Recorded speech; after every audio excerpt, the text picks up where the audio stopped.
결혼을 2달 앞둔 시간은 모든 것이 공중에 붕 떠 있는 듯한 감각을 준다. 구름 위를 걷는 기분이라기보다는 아직 단단하게 굳지 않은 콘크리트 위를 조심스레 걷는 기분에 가깝다.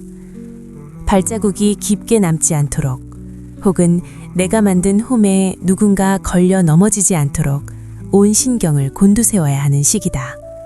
그날 예비 시댁의 서재에서 보낸 짧은 시간도 실은 그런 조심스러움의 연장이었다. 거실에서는 곧 가족이 될 이들이 과일 접시를 사이에 두고 웃음소리를 내고 있었다. 나는 잠시 전화를 받기 위해, 혹은 그 화기애애한 공기에서 아주 잠깐 숨을 고르기 위해 복도 끝 서재로 들어갔다. 책장이 빼곡한 그곳에는 오래된 종이 냄새와 정갈하게 정리된 가구들이 주는 안도감이 있었다. 책상 한편에 놓인 낡은 가죽 수첩은 예비 시어머니의 것이었다. 평소 꼼꼼하고 우아한 태도로 나를 맞아주셨던 분의 기록이라면 아마도 그 안에는 지나온 세월의 지혜나 가족을 향한 따뜻한 성찰이 담겨 있을 것이라 짐작했다. 하지만 무심코 펼쳐진 페이지에서 내가 마주한 것은 전혀 다른 종류의 문장이었다. 며느리 기죽이는 법, 첫 명절에 기선 제압하기, 친정 집안일에 발 못 붙이게 하는 단계적 요령, 아들 경제권 가져오는 법, 부드러운 회유와 압박. 글씨체는 한치의 흐트러짐도 없이 정갈했다. 그 단정한 필체로 적힌 단어들은 마치 잘 갈아진 칼날처럼 서늘했다. 그것은 일기라기보다는 병법서에 가까웠고 성찰이라기보다는 정복자의 전략 메모에 가까웠다. 기죽이기라는 단어가 주는 생경함 앞에서 나는 한동안 숨을 쉴 수 없었다. 내가 그토록 애써 지키려 했던 예의와 다정함이 누군가에게는 정복해야 할 영토이자 관리해야 할 자원에 불과했다는 사실을 깨닫는 순간이었다. 사람은 타인을 자신의 세계로 초대할 때 흔히 사랑이라는 외투를 입힌다. 하지만 그 외투 아래 숨겨진 것이 통제와 지배의 욕망일 때 그 관계는 이미 집이 아니라 감옥이 된다. 나는 그 정갈한 글씨들을 내려다보며 내가 들어가려 했던 그 집의 설계도가 실은 나를 가두기 위한 도면이었음을 비로소 알게 되었다. 우리는 흔히 나이 들미 지혜를 가져다 준다고 믿는다. 세월의 풍파를 겪으며 모서리가 깎여나간 둥근 돌처럼 타인을 품어안는 넉넉함이 생길 것이라 기대한다. 하지만 어떤 이들에게 세월은 타인을 조종하는 기술을 정교하게 다듬는 시간이 되기도 한다.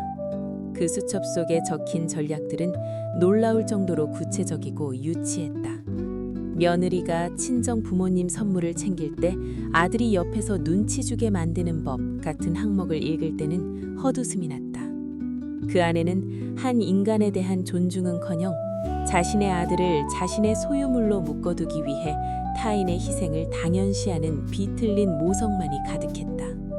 우리는 관계를 맺을 때 상대의 본 모습을 보고 싶어 하지만 때로는 상대가 보여주는 모습보다 그가 보이지 않는 곳에서 꾸미는 일이 그 사람의 본질에 더 가까울 때가 있다. 우아한 찻잔 아래 숨겨진 독백은 그 어떤 미소보다 진실하다. 그 일기장은 시어머니라는 한 여성의 내면이 아니라 누군가를 통제함으로써 자신의 불안을 해소하려는 인간의 나약함을 노골적으로 보여주고 있었다. 진정한 힘은 타인을 누르는 데서 오는 것이 아니라 타인의 독립성을 지켜주면서도 곁에 머물게 하는 데서 온다. 그 수첩의 주인은 아마도 평생 그 사실을 알지 못했을 것이다. 누군가를 기죽여서 얻은 복종이 과연 진정한 가족의 유대라고 할 수 있을까? 나는 그 페이지들을 넘기며 내가 마주한 이 거대한 유치함이 앞으로 내 삶을 어떻게 갉아먹을지 예감했다.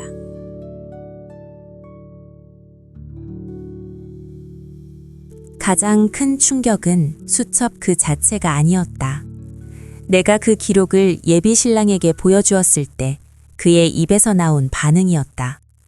나는 그가 최소한 경악하거나 어머니의 비상식적인 태도에 대해 함께 고민해 줄 것이라 믿었다. 하지만 그는 수첩을 대충 훑어보더니 가볍게 웃으며 말했다. 에이, 우리 엄마 귀여운 구석이 있네. 이건 그냥 일종의 장난 같은 거야. 나이 드시면 다들 이런 생각 한 번쯤 하시잖아. 자기가 너무 예민한 거 아니야? 그 순간 나는 내가 믿어왔던 세계가 무너지는 소리를 들었다. 귀여운 장난이라는 단어는 나를 향한 모든 심리적 폭력을 정당화하는 방패가 되었다. 그는 어머니의 비상식적인 통제욕을 모성이나 농담으로 세탁함으로써 내가 느끼는 공포와 모멸감을 예민함이라는 단어로 가두어 버렸다.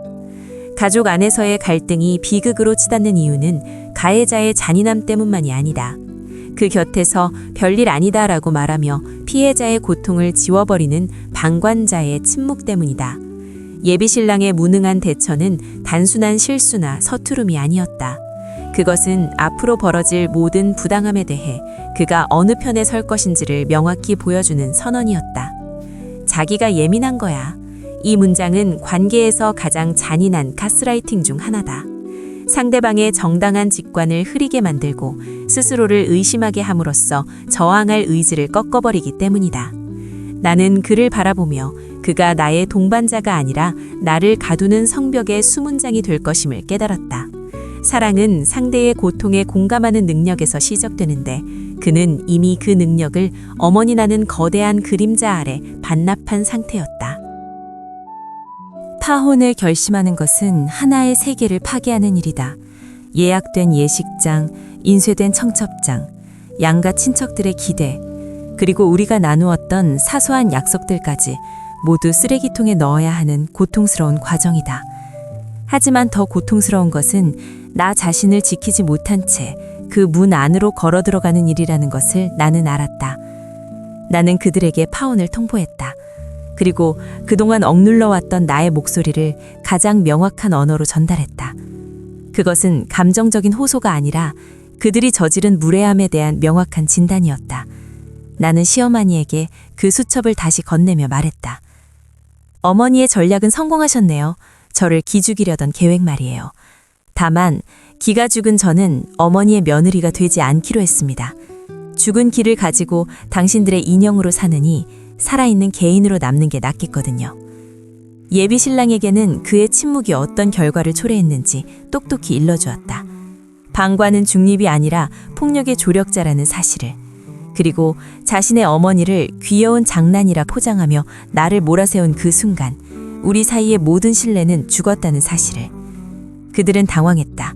우아한 가면 뒤에 숨어있던 시어머니의 얼굴에는 경악과 분노가 스쳤고 끝까지 어머니의 치마폭 뒤에 숨어있던 남자는 내가 왜 이렇게까지 독하게 구는지 이해하지 못하는 표정이었다. 하지만 나는 그들의 표정에서 해방감을 느꼈다. 상대의 무례함에 대해 아니오라고 말할 수 있는 권리. 그것이야말로 진정한 자존의 시작이다. 폭풍이 지나간 자리에는 고요함이 남는다. 파혼 이후의 삶이 마냥 유쾌하기만 한 것은 아니었다. 주변의 시선, 낭비된 시간과 비용, 그리고 한때 사랑했던 사람에 대한 잔여물들이 나를 괴롭혔다. 하지만 나는 거울 속의 내 눈빛이 이전보다 훨씬 맑아졌음을 발견했다. 나는 그들에게 마지막 선물을 남겼다. 시어머니가 그토록 공들여 쓴 전략들을 친인척과 주변 지인들이 모인 단체 대화방에 정중한 작별 인사와 함께 공유한 것이다. 어머니의 귀한 지혜를 저만 알고 있기 아까워 공유합니다. 이 전략대로 사시느라 참 고생 많으셨습니다. 라는 문장과 함께. 그것은 단순한 복수가 아니었다. 가면을 쓰고 살아가는 이들에게 자신의 진짜 얼굴을 마주보게 하는 거울을 선물한 것이었다. 진실이 밝혀지는 순간 그들이 쌓아 올린 가짜성은 모래성처럼 허물어졌다. 사람들은 묻는다. 그래도 사랑했는데 조금 더 참아볼 순 없었느냐고. 하지만 참는다는 것은 해결이 아니라 유예일 뿐이다. 나를 지우면서 유지되는 관계는 결국 나를 죽이는 일이 된다. 우리는 누구나 인생의 서재에서 예기치 못한 진실을 마주하곤 한다. 그것이 나를 아프게 하는 기록일지라도 그 기록을 덮고 도망칠 것인지 아니면 그 기록을 찍고 새로운 페이지를 쓸 것인지는 오직 자신의 선택에 달려있다. 나는 그 서재를 걸어 나온 나의 발걸음을 후회하지 않는다. 때로는 관계를 끊어냄으로써 비로소 시작되는 성장이 있다. 누군가의 며느리, 누군가의 아내라는 이름표를 달기 전에 나라는 인간의 고유한 존엄을 지키기로 한 그날의 선택은 내 인생에서 가장 빛나는 문장이 되었다. 그 무거운 문턱에서 발길을 돌렸을 때 비로소 나는 내가 가야 할 진짜 길을 보았다. 그 질문은 오래도록 내 안에 남았다. 우리는 누구를 위해, 무엇을 지키기 위해 사랑을 하는가? 그리고 당신은 지금 당신을 지키는 사랑을 하고 있는가? 내 삶에 가장 용기 있었던 퇴장, 그 여운은 지금까지도 나를 단단하게 지탱해주고 있다.